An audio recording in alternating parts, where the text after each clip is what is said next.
Hello there, this is Dr. C.K. Narayan coming to you from NeoTrader once again as a part of Charts and Beyond. And this is episode number 15.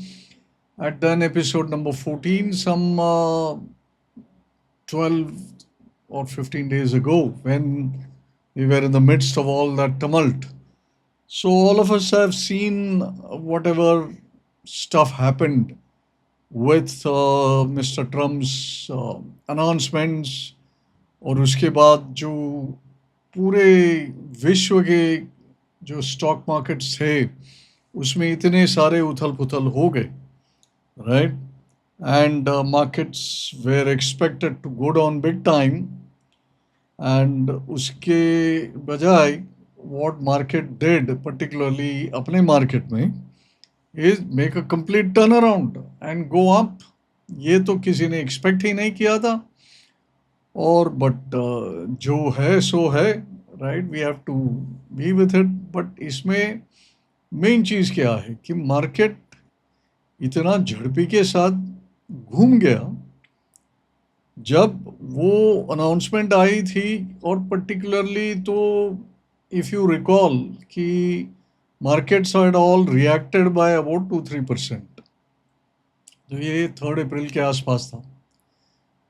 फिर 7 अप्रैल के आसपास, 5 या 6 के आसपास China ने retaliate किया. China ने कहा कि हम भी यूएस के ऊपर सब डाल देंगे.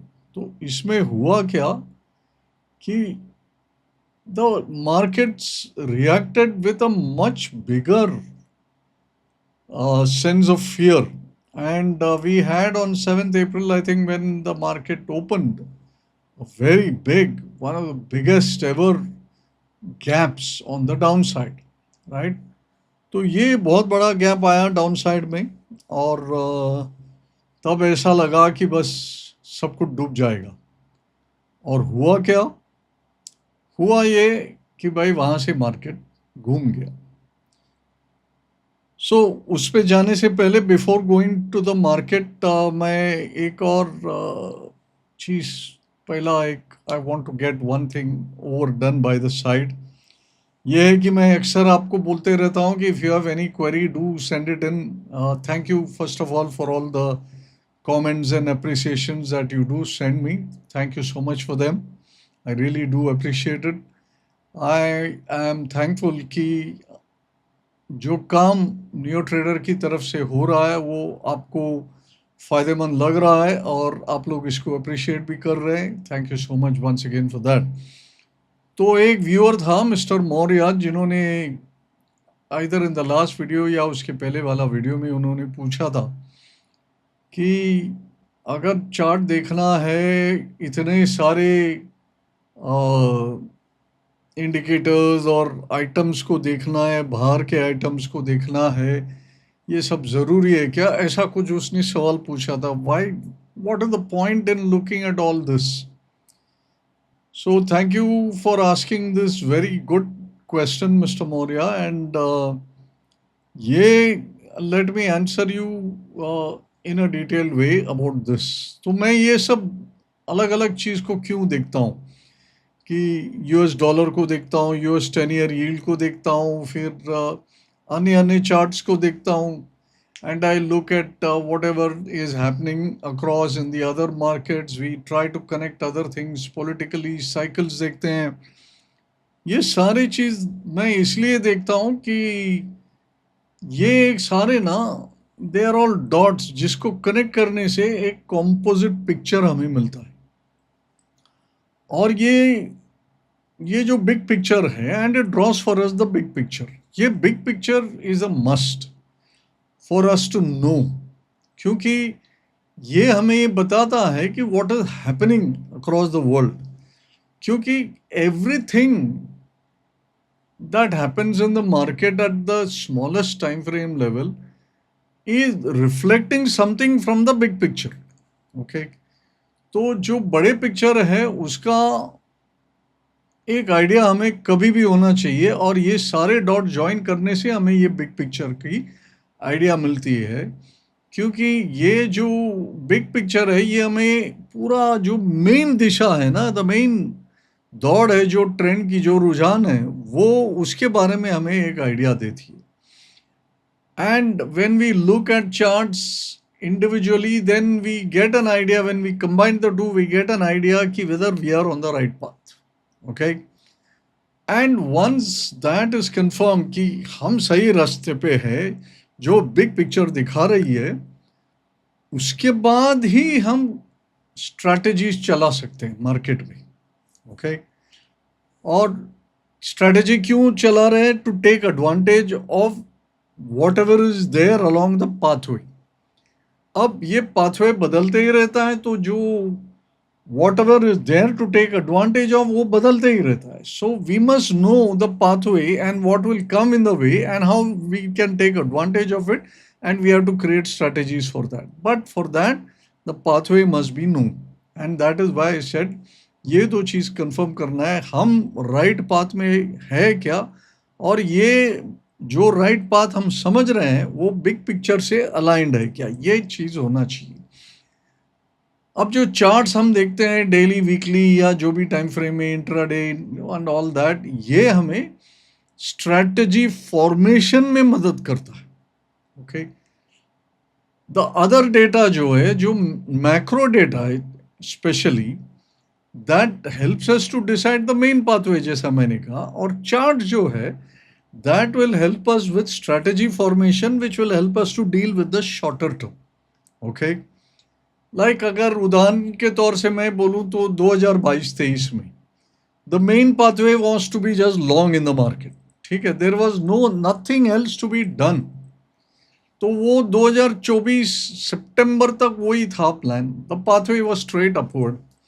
अच्छा, 2024 के बाद अब हम 2025 अप्रैल में है. यहां तक जो है, the main pathway is not to buy and hold. वो पाथवे बदल गया.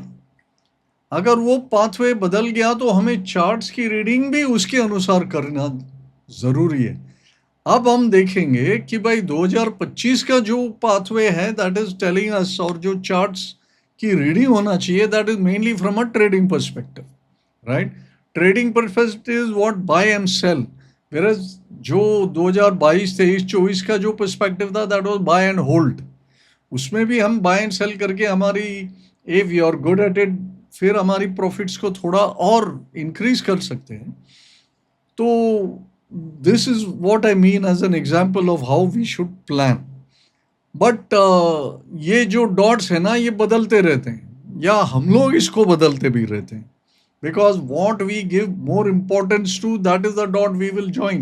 अगर आपको ऐसा लगता है कि मैं ये जो ट्रम्प साहब बोल रहे हैं इसका कोई मायना नहीं है मेरे लिए, ठीक है, तो then you are making your own dots. But दुनिया में अधिकतर लोग आज के तारीख में, उनके सबसे बड़े डॉट है ट्रम्प, और ट्रम्प की जो वाणी है और ट्रम्प की जो बोली है, वो सारे लेख करके अभी सब लोग अपने प्लान्स बना रहे हैं. बट हर समय पे थ्रू आउट द ईयर अलग डॉट्स आएंगे, और जितना हम उनको जान सकते हैं और हम उसको ज्वाइन भी कर सकते हैं, तो we will know when the trends are shifting. ये जो है ना, ये कंटिन्यूअस गेम है. It doesn't stop. It is a continuous game. अब ट्रम्प साहब बोले कि लग गया टैरिफ, बस इतना है. फिर बोले वियतनाम पे 56%, चाइना पे 86%. फिर बोले चाइना रिटेलिएट कर दिया, तो उन्होंने बोला 125, तो चाइना ने भी बोल दिया 125, तो बोले अभी 250 और whatever. So all this keeps on changing, and this is a very very dynamic environment. तो that is why I am saying it's a continuous game. फिर अभी क्या आ गया कि बोले 90 दिन के लिए सब पे स्टे ऑर्डर डाल दिए.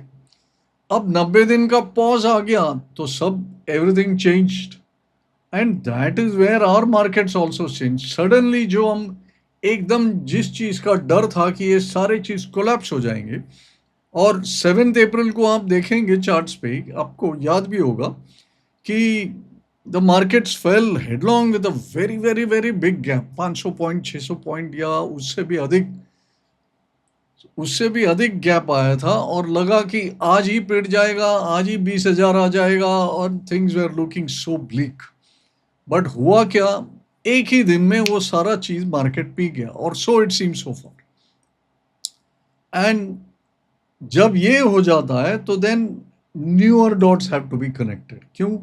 ये 90 डे पॉज जो लेके आया, that became a new dot. अब उसके बाद जो बड़े गैप में फॉलो थ्रू ही नहीं दिया, that became a new gap, new dot.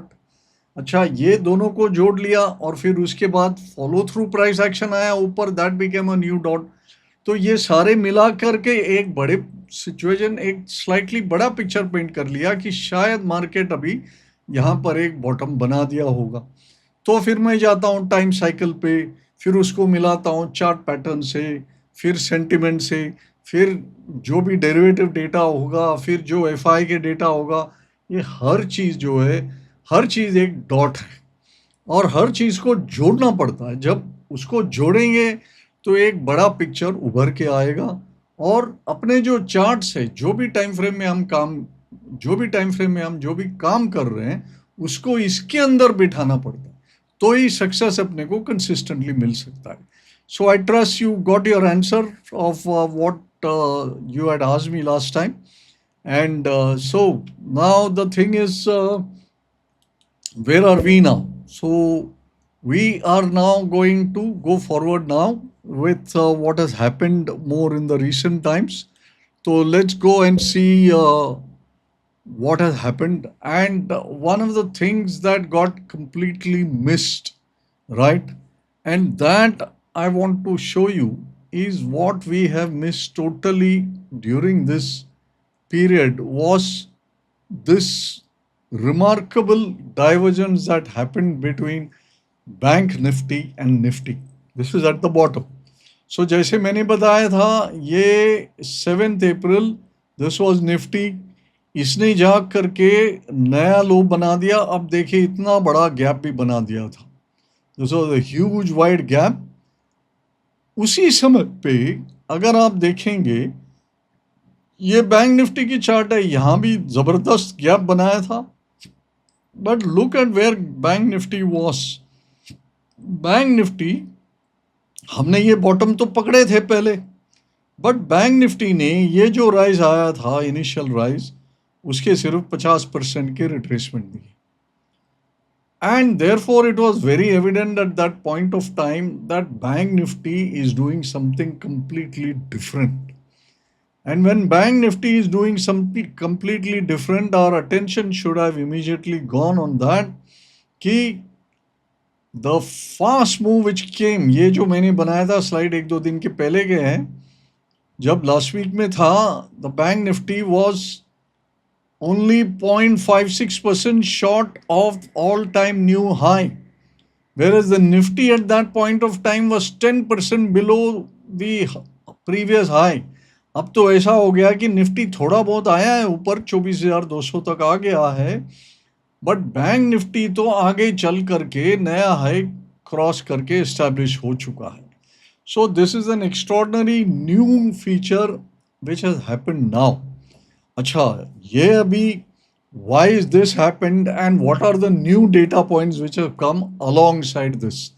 This is what I want to see in this today's episode number 15, as to what is the new things which have come about, and let us go and look at those. उसके पहले एक current status पे ध्यान देवे, and then we will go to the discussion of the new status. Current status में दोनों भाग ही रहे हैं, ये बैंक निफ्टी है और ये निफ्टी है, दोनों में बाई सिग्नल लगा हुआ है। ये ऑटोमेटेड बाई सिग्नल मैंने लगा रखा है, और ये जब वो जो 7th अप्रैल वाली बॉटम लगी तो निफ्टी में तो सेल लगी, क्यों? बट बैंक निफ्टी में नहीं आई थी। बैंक निफ्टी में जो बाई लगी, ये 7th अप्रैल की जो लो है, that was just a retest of this bottom, 50% हुआ और वहाँ से चल दिए। So both the indices have been running very very powerfully. अब यहाँ पर एक छोटा सा एग्जॉशन जैसा एक सिग्नल भी आया है into the Nifty chart. This is as of today. when we are looking at it, and but both of them are far away from giving us any other signal. Acha, now, so we looked at the current status, and we found that Bank Nifty is doing better, and आगे चल करके भी हमें थोड़ा bank Nifty पे focus रखना है क्योंकि उसकी सिग्नल अलग आई. But what about the short term? Short term में आए तो आप ओपन इंटरेस्ट के नज़रिया से हम देखें तो ये जो चार्ट मैंने लगाया हुआ है, that is bank Nifty on the left side and Nifty stocks why build on the right side. तो ये जो बैंक निफ्टी के स्टॉक्स है और ये जो है ना, ये उसके जो OI के OI में, as everybody knows, if you want to look at OI build, there are 4 ways to look at it. There is long-sided or there are short-sided. There is longs which are shed or shorts which are shed. बराबर है. तो short covering है, long-sided है और long liquidation है और new short-sided है. तो अभी यहाँ पर थोड़ा कलर कोडेड है. रेड है तो शॉर्ट्स है, ग्रीन है तो नया लॉन्ग एडेड है. ये थोड़ा सा लीव ग्रीन जो है, that shows that it is short covering. Okay, तो अभी आप देखिए ये जो लाइन है, this is indicative of the rise in the prices. This is the bank Nifty chart rising every day. Similarly if you come here, this is the Nifty rising every day. अच्छा, यहाँ पर आप देखेंगे तो ये करीब 7 अप्रैल में शॉर्ट्स बने. ठीक है, उसके बाद का आप देखिए यहाँ पर 1 2 3 4 5 days. Okay, 5 days of data if you take, and this is right up to 21 April तक मैंने लिया है. तो ये जो 5 दिनों में आप देखेंगे तो बैंक निफ्टी में अधिकतर आप देखेंगे तो लॉन्ग हुआ है and shorts have got covered.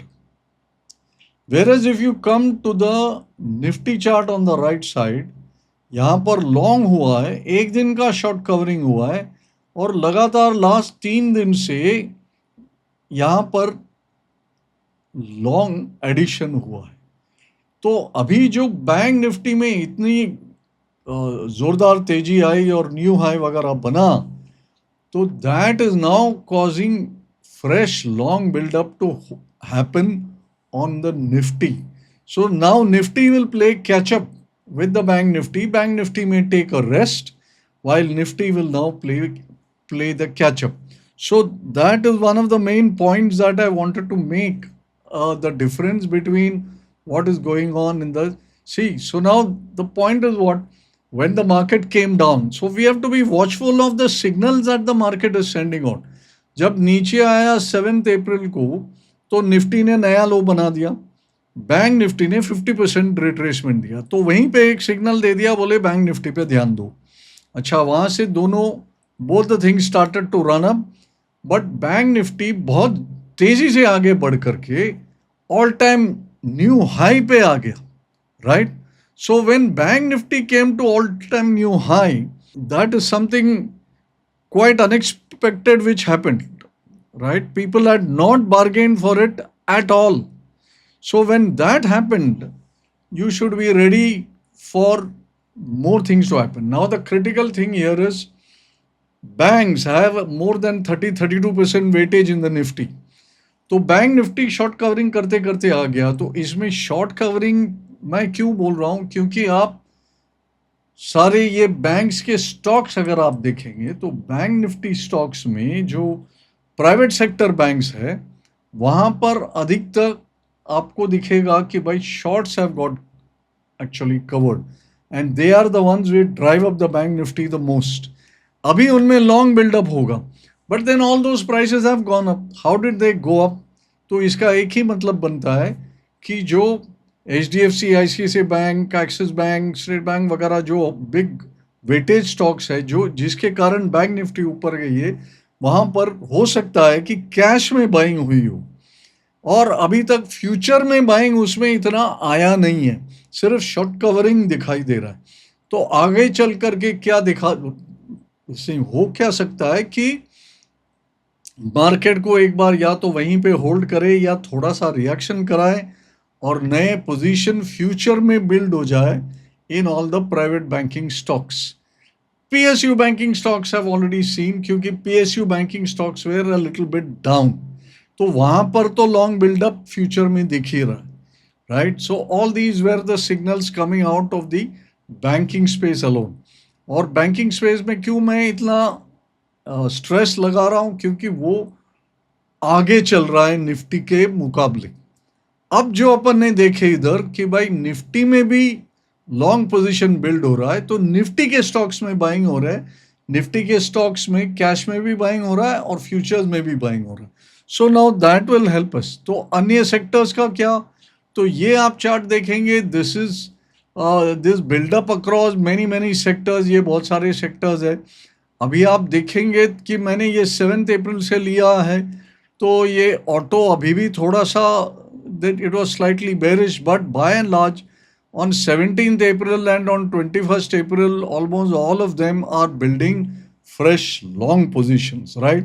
FMCG में अभी भी थोड़ा सा क्वेश्चनेबल है, क्योंकि वहाँ पर हुआ था लॉन्ग, फिर बाद में शॉर्ट कवरिंग लॉन्ग और फिर इमीजिएटली शॉर्ट.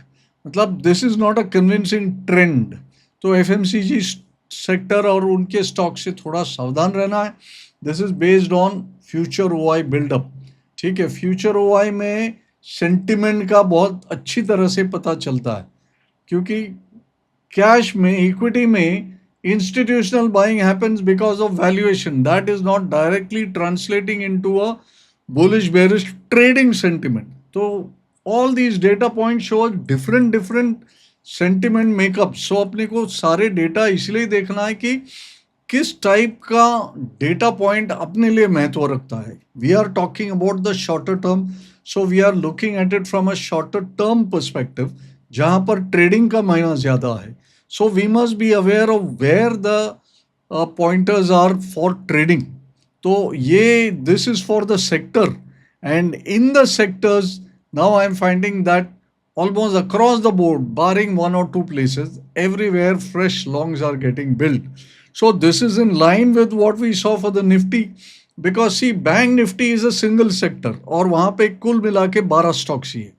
तो वहाँ पर लॉन्ग पोजीशन बनना और OI बिल्डअप होना, इसमें कोई बड़ी बात नहीं होगा.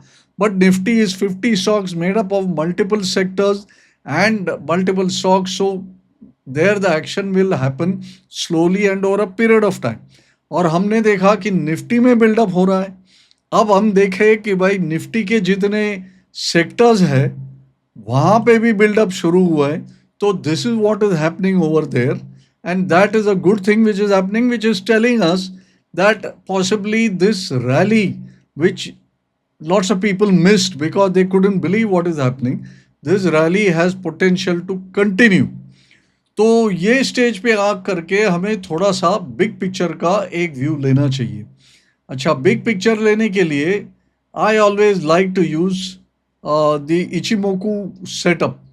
और अभी आप चार्ट पे देखेंगे तो ये वीकली चार्ट ऑफ निफ्टी है और इसमें मैंने इचिमोकू इंडिकेटर ऐड किया हुआ, इचिमोकू चार्टिंग सेटअप ऐड किया हुआ है. Now what you get here are the larger time frame, the larger picture of the Nifty is not looking so healthy. Acha, nice rise has come, no doubt about it. But we have reached about 2,400, right? Sorry, 24,200. And it may have a possibility of some more room to the upside. Let us say it can go up to 24,500. Already starting from yesterday, higher call shorts have started to appear. अभी तक तो put shots ज़्यादा थे, अभी call shots भी आ रहे हैं. Put call ratio आप देखेंगे तो इट इज़ अराउंड 1. तो people have come to some kind of neutrality and momentum, localise intraday momentum is driving things. So it is time for us to look at the big picture, and if you look at the big picture here, the prices are caught inside the cloud. So we need to await a breakout and then sustained breakout for this to become better. ठीक है, the TS line and KS line both are caught inside the cloud, so that is also telling us that matters are not so strong. The future cloud has become red, so it is not as though the movement is such that it has been able to reverse the recent decline that we saw in the market on the weekly charts as yet, right? You have to remember जो Ichimoku के बारे में जानते हैं, they will note that this cloud area pertains to 26 weeks before. So this cloud area is what is indicative of what is going on in the present, and there the bearishness has not been reversed. So bearishness is not reversed, and it will take maybe a little more time, or it will take a very forceful price action from here to reverse this. And then when you look at the Chiku span line, that is caught within the price and it is not staging a breakout. This will also require a lot of effort for this to stage a breakout, for this to stage a breakout, and then for these, the price itself to stage a breakout, and for the TSKS lines also to stage a breakout. So now collectively, if you take this, the Ichimoku picture is telling us that yes, we have had a nice move coming up from 21,800. We have reached 24,200. Was good for making some decent amount of money. अभी आपको याद हो तो मैंने turn date बताया था उसके April में second set of turn date मैंने बताया था कि 21-22 तारीख के आसपास होगा. तो आज 22 अप्रैल है, यहाँ पर आ चुका है. हो सकता है कि थोड़ा यहाँ पर गति स्लो डाउन हो जाए या अच्छा प्रॉफिट आपके पास अगर इकट्ठा हुआ है तो मेरी सलाह ये रहेगी कि तो आप थोड़ा सा प्रॉफिट बांध लें. अब आप 33% बांधेंगे, 50% बांधेंगे या पूरा बांधेंगे, ये सब तो आप पे निर्भर है. How much you feel the risk is there in your portfolio. अच्छा, but then what the bigger picture is indicating right now is that the market is likely to slow down this terrific pace that it has shown. मतलब gap के ऊपर gap के ऊपर gap. तो अभी this is good in अ वे, क्योंकि ये सारे जो गैप्स आए ना, बैंक निफ्टी के चार्ट में आए, निफ्टी के चार्ट में आए, ये दोनों they will give us future support points when the market undergoes a pullback. So that is something that you can rely upon for a pullback to buy when the market pulls back, right? So this is the picture emerging out of the weekly chart. But what if we go and check the monthly chart? In the monthly chart, which I have got here, this is the Nifty monthly chart, and the same Ichimoku is here on the monthly chart. And in the monthly chart, you are seeing that the major uptrend that we are been undergoing is still not disturbed. अभी आप देखिए ये जो major support lines है, this is your TSK's line, and then here it is still coming and taking support. Now this has come and nice hammer has formed here, and then it is picked up. Future cloud, current cloud, everything is green. Chiku span is nice and free and easy. So the entire thing, prices are above cloud, prices are above between TSK's lines, but with some little effort, again it will go up above the TS lines, that will set off another boundary. But मुझे लगता है कि उसके पहले थोड़ा सा consolidation ले करके, थोड़ा रिजल्ट्स के जो फ्लो है उसको स्टडी करके उसके बाद मार्केट डिसाइड करेगा. So the point here is that the short term has moved up very sharply. So that is good. We have been able to take advantage because we spotted the low. उसके बाद बहुत बहुत बढ़िया trend आया ऊपर, बहुत fast and very unidirectional. तो उसमें से रुपया बन ही गया होगा. अगर आपने बनाया नहीं तो then there is something seriously wrong with your trading strategy. But money should have been made in this. Now, going ahead, should we expect the market to continue like this? Maybe not in the immediate future. You should expect some consolidation. Is the main trend disturbed with all the tariff business and all that? The long-term chart is showing that it is not. Now, if I go ahead and I look at the same thing for the bank nifty also, now in the bank nifty, I am seeing a slightly different picture. If you see the chart on the left is bank nifty Ichimoku weekly chart, where you are seeing all the thing now become bullish. That is because bank nifty all-time high, number one, number two, prices clearly broken out of the cloud after having taken support at the lower end of the cloud. Future cloud turning bull. This is the Kubo twist that has happened, which is always a good bullish signal.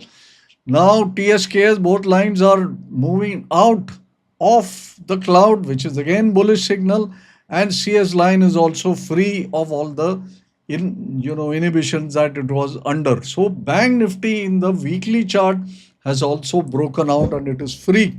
And bank Nifty right hand side is on the monthly chart. इधर मैंने इसका कोई trailing trend indicator डाला हुआ है जो नीचे से जो 2021 से बाई दिया बैंक निफ्टी लॉन्ग टर्म में अब तक उसका कोई प्रॉब्लम नहीं हुआ है, वो चल ही रहा है और ये ऑल टाइम हाई है. So if you look at this what it is showing us is that the area to concentrate on, while we all tend to focus upon Nifty and the Nifty set of stocks, uh, the focus is shifting to the bank nifty. Why is that? One of the reasons that I can think of is that ye Trump tariffs will affect so many of the sectors. IT for sure, वो तो सबको पता है. Auto then came up with various things, metals, and then you have various other pharma बोले बाद में लगेगा, and so on and so forth. Textiles, everything is going to get affected. But our financials are not going to get affected so much.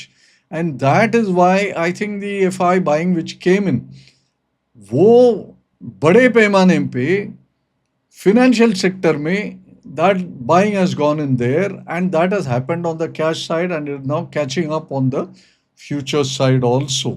So this is the main thing. So what we get here is that looking at this chart of Bank Nifty getting into the clear that going forward हमें bank stocks पे कड़ी निगरानी रखना है and we must use all the pull backs to buy.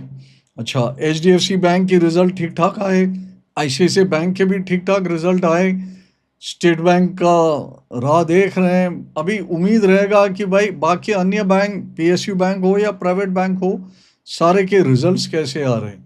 And whatever comes up with good results will get bought into, but whatever does not come up with very satisfactory results may not get sold out very much. अच्छा, इस सारे में एक ही exception है जो है IndusInd bank, और IndusInd bank में तो पनिशमेंट पहले से ही आ चुका और वो अभी थोड़ा सा कंसोलिडेशन में रह सकता है. रैली भी ठीक ठाक आया है उसमें, बट मैंने लास्ट वीक में एक ट्वीट भी करा था कि but at higher levels IndusInd bank becomes a short, क्योंकि उसमें ट्रैप बायर्स बहुत सारे हैं और ये जो मसला है इंडसइंड बैंक को लेकर के वो इतने आसानी से सॉल्व नहीं होगा. Versus your ICICI bank, HDFC bank and others are very much in the clear and that is why you must concentrate there. जो बॉटम फिशिंग की जो बाउंस आनी थी इंडसइंड बैंक में वो आ चुकी. So now I would say ignore IndusInd Bank and concentrate on the other bank. Go and find the bank stocks to buy. Bank stocks must be in your portfolio in the near term. अगर आप कोई 6 महीना का 1 साल का portfolio बना रहे हो तो उसके अंदर बैंक स्टॉक्स होना ज़रूरी है. Use dips to buy bank stocks, right. So this was the main thing which I wanted to convey. So summing up on our markets, number one, rally has been going on beautifully. We have all been hopefully participating in it. इसमें हम सब भाग ले सके ऐसा मैं उम्मीद करता हूँ, क्योंकि we had got the bottom. अगर आपका सेंटिमेंट आपको अलाउ नहीं किया पार्टिसिपेट करने के लिए, तो आपको अपना सेंटिमेंट के बारे में, खुद के सेंटिमेंट के बारे में सोचना बहुत ज़रूरी है. मार्केट को फॉलो करें, अपना सोच को पीछे रखे. मार्केट कोई और चीज़ बोलता है तो उसको फॉलो करे. जैसे मैंने बताया अभी बैंक निफ्टी और निफ्टी में कितना था अंतर, तो मार्केट को फॉलो करे तो अपना सही दिशा अपने आप खुद ब खुद निकल आएगा. So that is the key here. Second is concentrate on bank Nifty because as of today its signals are far stronger than that of the Nifty. But we also saw derivative build-up happening and sectorially all sectors now showing build-up. तो ये सब Nifty में translate होगा आगे चल करके, आगे का हफ्ता 2 हफ्ते में, तो निफ्टी में भी बढ़ोतरी आ सकता है. So you may see that there could be some amount of action which can continue और देर में भी सम रेंजिंग एक्शन, उसके बाद निफ्टी में बढ़ोतरी आएगा, बैंक निफ्टी शायद थोड़ा रेस्ट लेवे, because all this kind of rotations may happen. This is the main message, and the long term remains undisturbed, tariff or no tariff, right? So these are the messages. So what do we need to do in the future is, पहले बात जो मैंने बताया पिछले video में भी, कि भाई दो चीज़ का ध्यान रखना है अपने को, एक है यूएस डॉलर और दूसरा है यूएस 10 ईयर यील्ड। ये दोनों चीज़ में ये ट्रम्प के एक्शन को भी यही डिक्टेट करते हैं। ये this is the chart of the US dollar index, इसमें मैंने ज्ञान एंगल्स के ज़रिए लगाया है, तो ये सब अपने अपने निजी कोई रेजिस्टेंस पे जा करके रिट्रीट कर रहे हैं और यहाँ से भी अच्छा खासा गिरावट हुआ है। ये अभी मैंने आपको दोनों दिखाया है, US 10 year yields on the left side, जो पूरा एक रेंज बाउंड एक्शन है, यहाँ पर अप ट्रेंड आने का कोई इतना गुंजाइश लग नहीं रहा है। अब इसमें अप ट्रेंड आएगा वो थोड़ा सा कॉम्प्लेक्स है। अगर जापान, चाइना जो बड़े होल्डर्स हैं यूएस ट्रेजरी के, अगर वो लोग उनके जो ट्रेजरी होल्डिंग को बेचते हैं तो yields will simply flare up.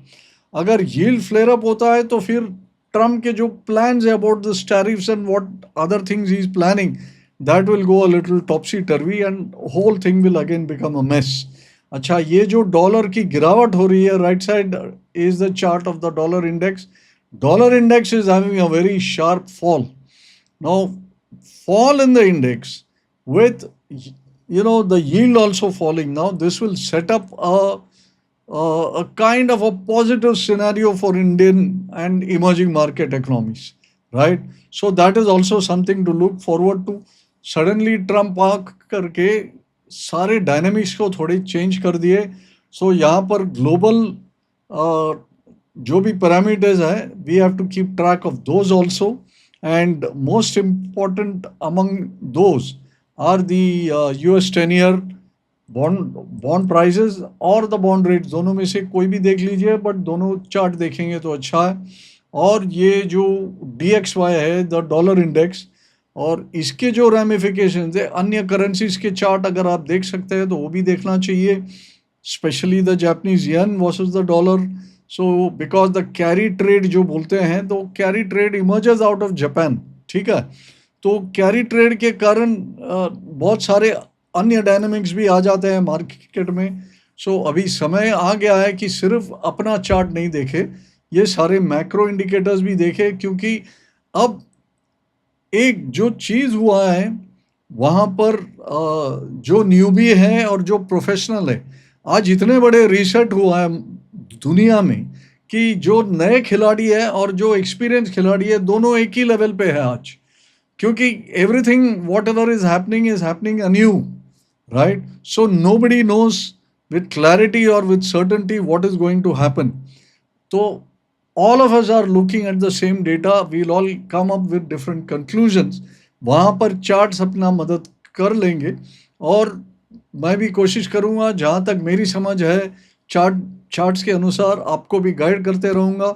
Macro data समझने के लिए आप कुछ रीडिंग भी करिएगा, because these are times when being attentive to whatever is happening in the news is very essential.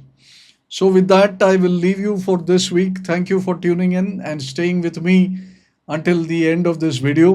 Video अच्छी लगी तो लाइक ज़रूर कर देना और शेयर भी करना, और हमेशा की तरह अगर आपकी कोई कमेंट हो, कोई क्वेश्चन हो regarding whatever I been speaking, या कोई अन्य क्वेश्चन हो जो मैं कमेंट्स पढ़ के मेरा ये अगला कोई वीडियो में मैं उसका जवाब आपको ज़रूर दूंगा।